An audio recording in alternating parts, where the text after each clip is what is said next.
Είχα την ευκαιρία, κύριε Μελέτη, να ενημερώσω τους συναδέλφους μου για το γεγονός ότι ο Πρωθυπουργός της Βόρειας Μακεδονίας έχει επιλέξει να μην εφαρμόζει ένα κρίσιμο άρθρο της συμφωνίας ως προς το ενιαίο όνομα της γειτονικής χώρας έναντι όλων και να αποκαλεί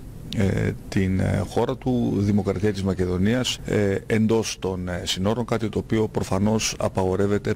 ρητά από την συμφωνία. Θέλω βέβαια να επισημάνω ότι εντός της αιθούσης και παρουσία όλων των ηγετών του ΝΑΤΟ δεν ακολούθησε αυτήν την τακτική και χρησιμοποίησε την συνταγματική